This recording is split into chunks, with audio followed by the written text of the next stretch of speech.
There is a stretch of every summer where a lake will make a liar out of you. Same water, you filled a cooler out of back in May. Same rod, same spot off the end of that point, same worm rigged the same way, and now you can work it for 4 hours straight and never feel a thing. Somebody at the ramp will tell you it's the dog days. The fish have quit. Come back in September.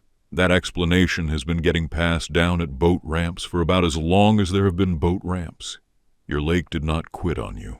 It got smaller. By the middle of August, in most lakes deep enough to layer up, the fish are packed into a band of water you could measure with a tape measure.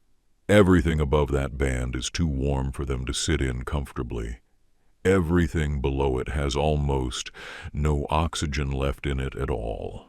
Those fish are not scattered across the lake. They are crowded into a hallway. And once you know what depth the hallway sits at, August turns into some of the easiest fishing of the year. I'm going to show you how to find it, and you don't need a screen that costs more than your first truck. A thermometer and a length of string will do it. If you're new here, subscribe. This channel runs on the old rules first, and the biology underneath them, because most of what the old-timers figured out on the bank turned out to be right for reasons they never got told. Over the next few minutes, we'll get into why a lake splits itself into layers by August, why the cool, deep water quits being an option, even though it's the most comfortable temperature in the whole lake, where each species ends up parked in that squeeze, and how to find the depth yourself in about 10 minutes. At the end, I'll give you a short list to run before your next trip. Start with the dog days themselves, because the phrase is older than any of us and it has nothing to do with fish. It comes from the star.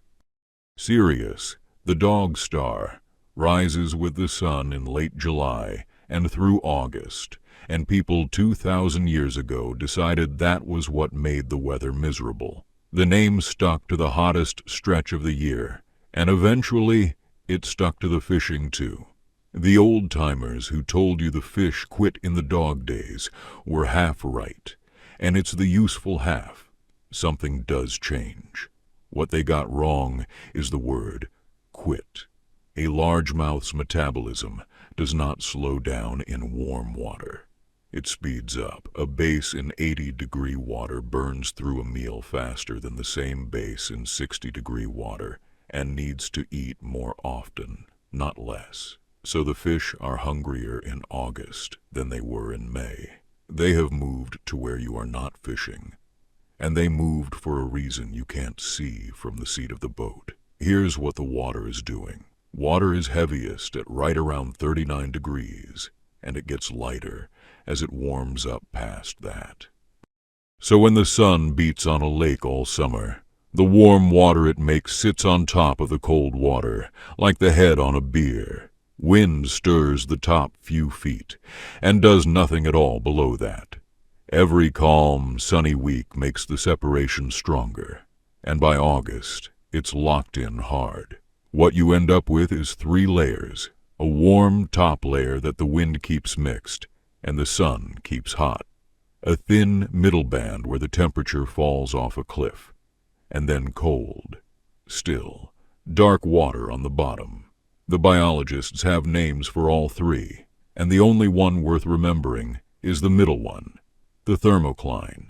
Everybody who has ever swum in a lake in August has already met it. You hang your legs down off the swim platform, and about 4 feet down, your ankles hit water so cold it makes you pull your knees up. That's it. You can find 15 degrees of difference in the space of a couple of feet. Now for the part that costs people their August. That cold water down at the bottom looks like exactly what a fish would want in a heat wave, and every angler's instinct in 95-degree weather is to go deeper. Under the thermocline, nothing mixes. Wind can't reach it. Sunlight doesn't get down there strong enough for anything green to make oxygen. And everything that dies in that lake all summer Every bit of algae and weed and shad sinks through and settles into that bottom layer and rots. Rotting burns oxygen. So the deep water spends the oxygen it had back in the spring and gets absolutely nothing back until the lake turns over in the fall. In a fertile lake with a lot of nutrients in it, the bottom can be flat, empty by midsummer. Not low, empty. You can drop a bait into 40 feet of gorgeous cold water in a lake like that and you're fishing a room with no air in it. Fish have hard numbers on this. Most of your warm water species get into real trouble when dissolved oxygen falls under about 3 parts per million. And down around 2, you start finding them belly up. Largemouth want to stay well above that line. Channel cats are tougher about it than bass or bluegill, which is going to matter in a minute. Trout need far more than any of them, which is why a trout in a stratified lake is in the worst spot of anybody, stuck in a sliver of water that's cold enough to breathe in and still has air in it. Put those two things together and you get the squeeze. There's a ceiling made of heat and a floor made of oxygen, and every fish in the lake is living between them.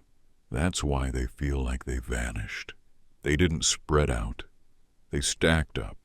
Where each one sits inside that band depends on what the fish is. Largemouth are the most heat-tolerant of the popular game fish, and they'll hold higher in the column than people expect. Right up in the warm layer, as long as there's shade or cover or moving bait to justify it. Early morning and after dark, they'll come all the way up into the shallows. Smallmouth like it cooler and stay lower and tighter to hard bottom. Walleye get squeezed the hardest of anybody because they're a cool water fish that wants water down in the 60s. And by August, the only water that cold is sitting either right at the thermocline or below it in the dead zone. That's why walleye anglers in the upper Midwest talk about the thermocline more than anybody else does. Their fish are pinned against it.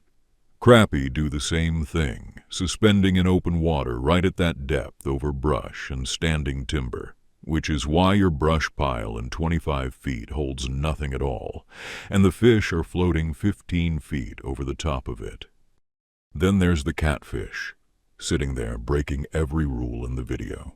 Channel cats and blues are comfortable up in the mid-80s, and they'll tolerate less oxygen than a bass will. So in the dog days, a catfish has the run of water nobody else can use. That's most of why the August night bite on cats is what it is. The whole warm, shallow end of the lake is theirs at night, and there's nothing in there to compete with them. I remember a July on a reservoir in the hills where I did everything wrong for 2 days. 94 degrees, flat calm, and I fished the bottom in 35 feet the whole time, because 35 feet was where I'd caught them off that same ledge in April. 2 days, one small drum.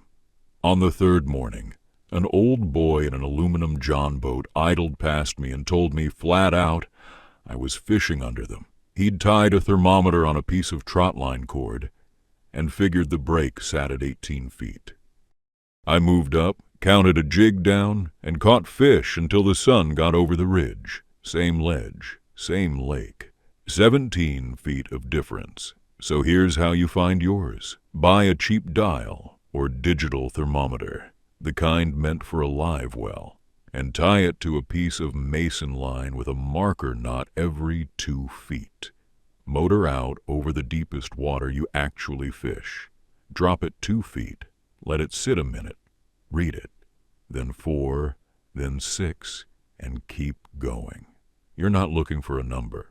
You're looking for the place where the number stops drifting down a degree at a time and falls off a shelf.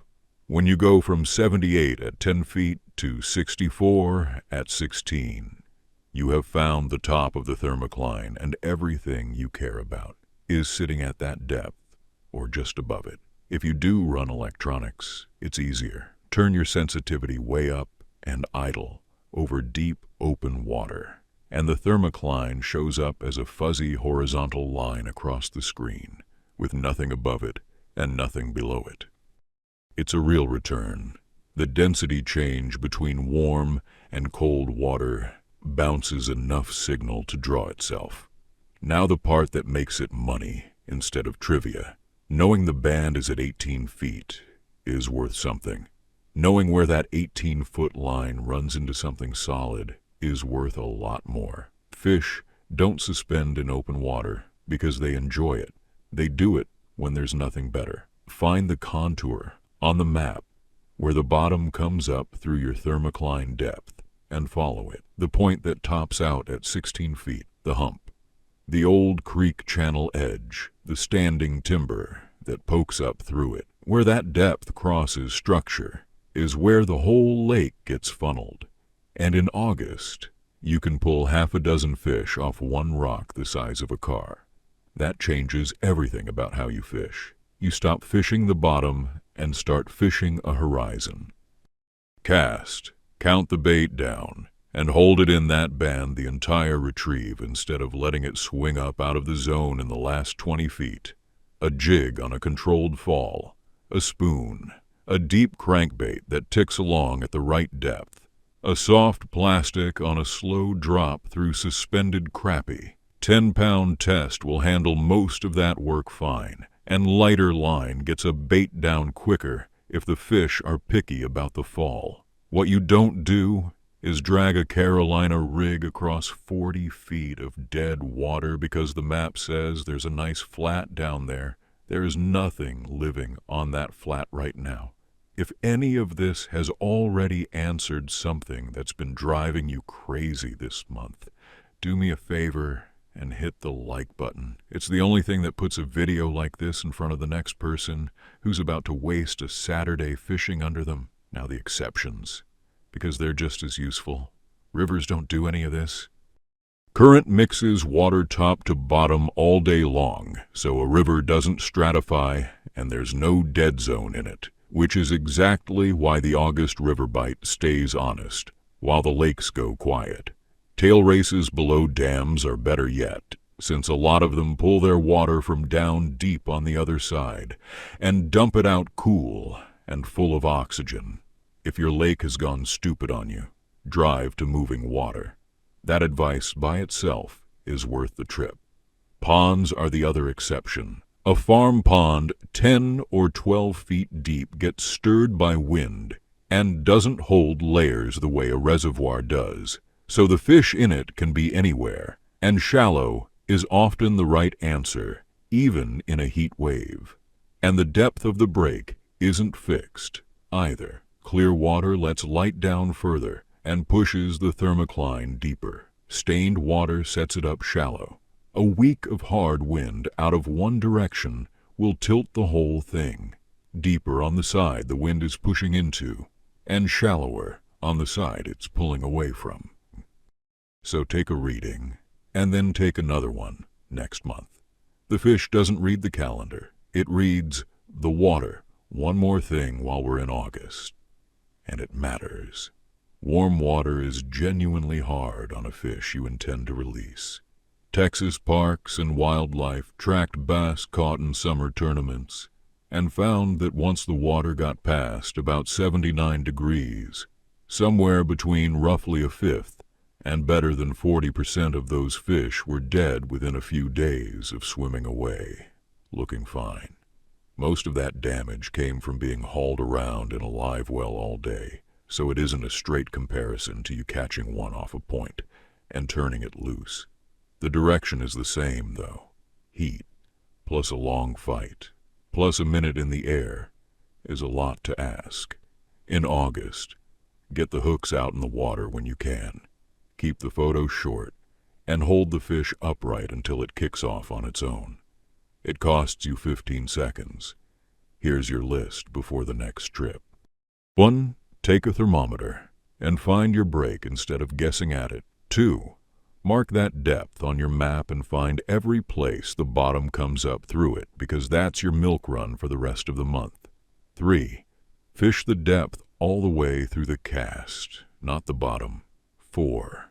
If the lake is stratified, quit dropping baits into the deep water, no matter how good the structure looks down there, because there is no oxygen in it.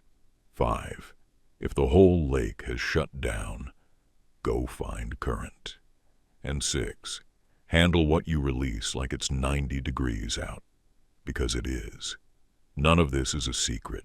The old boy in the John boat had the whole thing figured out with a thermometer and 40 years of paying attention. And he never once said the word thermocline. He just knew the fish lived at 18 feet in August. That's all reading the water ever means. Next time out, I want to talk about the last 2 weeks of August, which is a window most anglers sleep straight through, and what starts changing in a lake before the weather ever tells you it's changing. Subscribe so that one comes to you. And tell me in the comments what your surface temperature was last time out, and how deep the lake you fish runs, because I'd like to know how many of you are sitting on a hard break and don't know it yet. Tight lines,